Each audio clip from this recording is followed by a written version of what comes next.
Iran में आधी रात को हिंसक प्रदर्शन हुए, जबरदस्त हिंसक प्रदर्शन।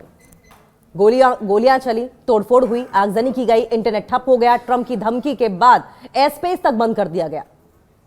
ईरान में 2 हफ्तों से जारी विरोध प्रदर्शन गुरुवार को और ज्यादा हिंसक हो उठे।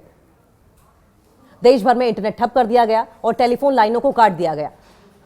इस बीच अमेरिकी राष्ट्रपति डोनाल्ड ट्रंप ने चेतावनी दी है, वार्निंग दी है उन्होंने। ईरान में पिछले 2 सप्ताह से जारी विरोध प्रदर्शन और ज्यादा उग्र हो गया है। ईरान के निर्वासित क्राउन प्रिंस रजा पहलवी की अपील के बाद राजधानी तेहरान और दूसरे शहरों में बड़े पैमाने पर लोग सड़कों पर उतर आए हैं। ये 2 हफ्ते से जारी रैलियों में अब तक का सबसे बड़ा प्रदर्शन था। आप अंदाजा लगाएं, जब इंटरनेट ठप हो जाए, बिजली गुल हो जाए, फोन लाइंस काट दी जाए, एयर स्पेस तक बंद कर दिया जाए, तो हालात क्या होंगे। इसके बाद ईरानी शासन ने बड़े पैमाने पर सुरक्षा बलों को उतारा। देश भर में इंटरनेट कनेक्टिविटी रोक दी गई और टेलीफोन लाइनों को बंद कर दिया गया। संभवतः एहतियातन ये कदम उठाया गया होगा, इसकी वजह आगे है। इस बीच अमेरिका के राष्ट्रपति डोनाल्ड ट्रंप ने इस्लामिक शासन को प्रोटेस्टर्स के खिलाफ बल प्रयोग न करने की चेतावनी देते हुए आगाह किया। एक बार फिर से आगाह किया, बार बार आगाह कर रहे हैं वो, लेकिन करेंगे कुछ नहीं। ट्रंप की धमकी के बाद ईरान के स्पेस को बंद कर दिया गया। देखिए, जब डोनाल्ड ट्रंप इस तरीके की बातें बार बार कर रहे हैं तो इसका मतलब ये है वो आग में घी डालने का काम कर रहे हैं, वो फ्यूलिंग का काम कर रहे हैं। वहां अमेरिका में बैठे बैठे ईरान की आवाम को भड़का रहे हैं, जिससे कि प्रदर्शन और बढ़े, ईरान हिंसा की आग में जल जाए। और रही बात रजा पहलवी की, रजा पहलवी ये वही शख्स है जो इस वक्त एग्जाइल में है, निर्वासित है। और वो कहां रह रहे हैं? वो अमेरिका में रह रहे हैं। उसी अमेरिका में जहां के राष्ट्रपति ट्रंप ईरान को बार बार धमकी दे रहे हैं। तो क्यों ये ना समझा जाए कि रजा पहलवी अमेरिका के हाथों की कठपुतली है। खैर, ईरान में नोटम हुआ जारी। रिपोर्ट्स ये कह रहे हैं कि तेहरान समेत अलग अलग हिस्सों में हजारों लोग सड़कों पर उतर आए हैं। लोग खामनेई मुर्दाबाद और उन्हें सत्ता से हटाने के नारे लगा रहे थे। कई वीडियोस में सड़कों पर आगजनी की घटनाएं सामने आई हैं। ईरान में आधी रात को सरकार ने प्रदर्शनकारियों को रोकने के लिए सख्त कार्यवाही शुरू कर दी है। और कल की अगर बात करें, कल यानी थर्सडे देर रात प्रोटेस्टर्स के सड़कों पर उतरते ही इंटरनेट एक्सेस और फोन सेवाएं काट दी गई, एहतियातन काटी गई थी, जिससे कि अफवाहें ना उड़े या जिस तरीके से विदेशी ताकतों द्वारा एक प्रोपेगेंडा, एक नैरेटिव सेट करने की कोशिश की जा रही थी, जिसमें अमेरिका और इजराइल सबसे मुख्य हैं, सबसे ज्यादा कर रहे हैं। उनके स्टेटमेंट्स और ज्यादा आग में घी डालने का काम कर रही हैं। वो फ्लो जो है वो बंद कर दिया जाए। और यही वजह थी कि इंटरनेट एक्सेस काट दिया गया, फोन सेवाएं काट दी गई। कई क्षेत्रों में नोटिस टू एयरमैन जारी कर दिया गया। नोटिस टू एयरमैन क्या होता है? नोटम यानी हवाई खतरे की स्थिति में जारी किया जाता है, जो पायलट्स को अलर्ट रहने का संकेत देता है। नोटम जारी का मतलब यह होता है, यानी कि एयर स्ट्राइक हो सकती है, हवाई हमला हो सकता है। और ऐसे में जो आर्म्ड फोर्सेस हैं और आर्म्ड फोर्सेस में जो पायलट्स हैं, जहाजों को, फाइटर प्लेट्स को, हेलीकॉप्टर्स को उड़ाने वाले, वो अलर्ट पर रहें। कभी भी क्विक एक्शन लेना पड़ सकता है। इसलिए कई जगहों पर नोटम जारी किया गया था। देश में कई जगहों पर डिफेंस सिस्टम को एक्टिवेट किए जाने की भी रिपोर्ट्स आ रही है, यानी कि ईरान पूरी तरीके से तैयार है। और आप ये जानते हैं कि ईरान ने यह तक कह दिया है कि अगर हमें फर्स्ट अटैक करना पड़ा अपने डिफेंस के लिए, तो हम अब की बार वो भी करने से पीछे नहीं हटेंगे। देश भर में इंटरनेट सेवाएं ठप। Internet monitoring group net blocks ने कहा कि लाइव डेटा से पता चला है कि कई सर्विस प्रोवाइडर्स में कनेक्टिविटी ठप हो गई है, जिससे देश के बड़ा हिस्सा इंटरनेट से दूर हो गया। नेट ब्लॉक्स ने कहा कि लाइव मैट्रिक्स से पता चलता है कि ईरान अब देशव्यापी इंटरनेट ब्लैकआउट के बीच में है।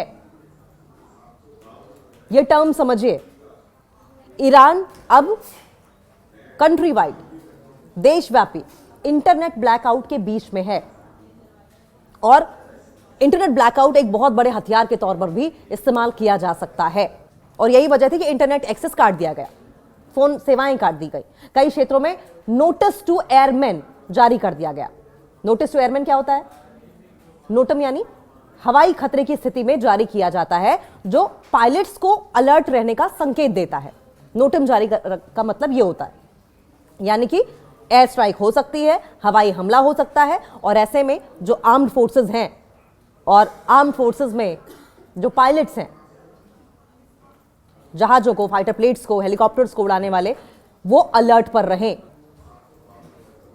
क्योंकि आजकल लगभग सभी देश जहां पर इंटरनेट का एक्सेस है वो इंटरनेट पर डिपेंडेंट है, और अगर इंटरनेट ब्लैकआउट हो जाता है तो आप अंदाजा लगा सकते हैं कि बहुत सारी गतिविधियां अपने आप रुक जाएंगी। कम्युनिकेशन नहीं होगा तो एग्जीक्यूशन पर भी जाहिर है कि लगाम कसी जा सकेगी, खासकर उन लोगों के मंसूबों पर जो हिंसा को भड़काना चाहते हैं या हिंसा के जरिए किसी साजिश को अंजाम देना चाहते हैं। ट्रंप की ईरान को चेतावनी, जाहिर है कि ट्रंप ईरान को बार बार चेतावनी दे रहे हैं।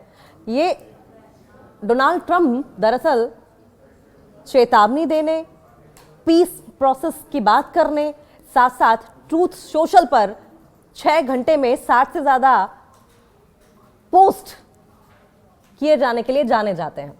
आप अंदाजा लगाएं, एक सुपर पावर कंट्री अमेरिका जैसा देश, जिसके राष्ट्रपति डोनाल्ड ट्रंप जो बड़ी बड़ी बातें जानने के लिए जाने जाते हैं, वो ट्रूथ सोशल जो वहां का सोशल मीडिया है, वहां पर 6 घंटे के अंदर लगभग 60 से ज्यादा, लगभग 70 के करीब पोस्ट उनके अलग अलग टॉपिक्स पे उनके सोशल मीडिया अकाउंट पर आ जाते हैं। अब ग्रेविटी समझिए इसी बात से कि राष्ट्रपति की ग्रेविटी कितनी है। ट्रंप की ईरान को चेतावनी के बाद अब ईरान भड़क गया है। ट्रंप ने कहा कि अगर अधिकारी प्रदर्शनों को मारना शुरू करते हैं तो अमेरिका सख्त कार्रवाई करेगा। ट्रंप ने कंजर्वेटिव रेडियो होस्ट ह्यू हेविट के साथ बातचीत करते हुए कहा कि मैंने उन्हें यानी कि ईरान को बता दिया है कि अगर वे लोगों को मारना शुरू करते हैं, जैसा कि वे अपने दंगों के दौरान करते हैं, अगर वे ऐसा करते हैं तो हम उन पर बहुत जोरदार हमला करेंगे और ईरान हाथ पर हाथ धरे बैठे रहेगा। जैसे ट्रंप की धमकी ऐसे समय में आई है जब मानवाधिकार समूहों ने, ह्यूमन राइट्स ग्रुप ने ईरानी शासन पर प्रोटेस्टर्स पर गोली चलाने का आरोप लगाया है। ह्यूमन राइट्स कार्यकर्ताओं का ये कहना है कि प्रोटेस्टर्स से जुड़ी झड़पों में पहले ही 45 लोग मारे जा चुके हैं, जिसमें 8 नाबालिग भी हैं। नॉर्वे का एक एनजीओ है ईरान ह्यूमन राइट्स, इसने कहा है कि गुरुवार को प्रदर्शन शुरू होने से पहले सुरक्षा बलों ने कम से कम 45 प्रदर्शनकारियों को मार डाला। और कल की बात ना करें, एक दिन और पहले की बात करें, यानी कि बुधवार की, तो सबसे खूनी दिन साबित हुआ है, जिसमें 13 प्रदर्शनकारी एक साथ मारे गए हैं। तो कुल मिलाकर